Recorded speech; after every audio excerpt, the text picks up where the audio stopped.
I had the privilege to visit China in June this year, and I was very impressed about the achievements of the Chinese people. I think that the importance of the resolution of the third plenum first and foremost lies in its cohesion and its holistic approach to the development process in China.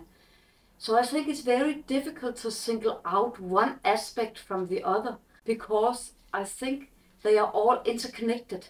You cannot just put the emphasis on one and leave all the others out. The strength is the holistic approach.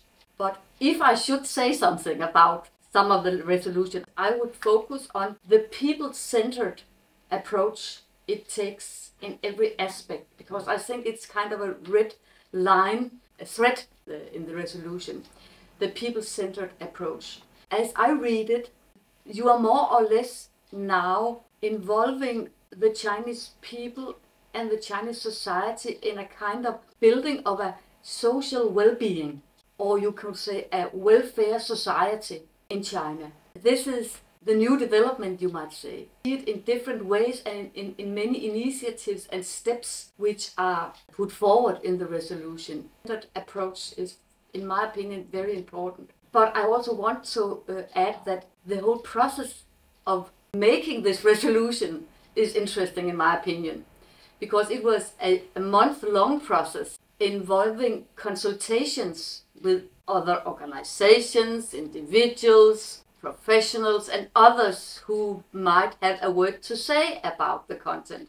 And as I understood it, during this process some 1,900 different proposals emerged and 220 amendments were made to the resolution. And why is this important? Then I think it's important because then there is a better chance for the implementation, because the content is rooted in reality. I think that the modernization process is very important. I try to grasp what is this modernization. It is a process where you put people before capital, and you put the common interest in society before the individual, and you have a goal of, you can call it common prosperity, and not some kind of shared income poverty, and you strive for peace and for democratization of international relations.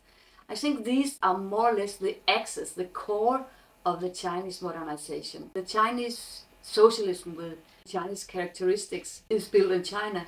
And if you ask for what inspiration does it have for other peoples, I will say that yes, it has inspirational power.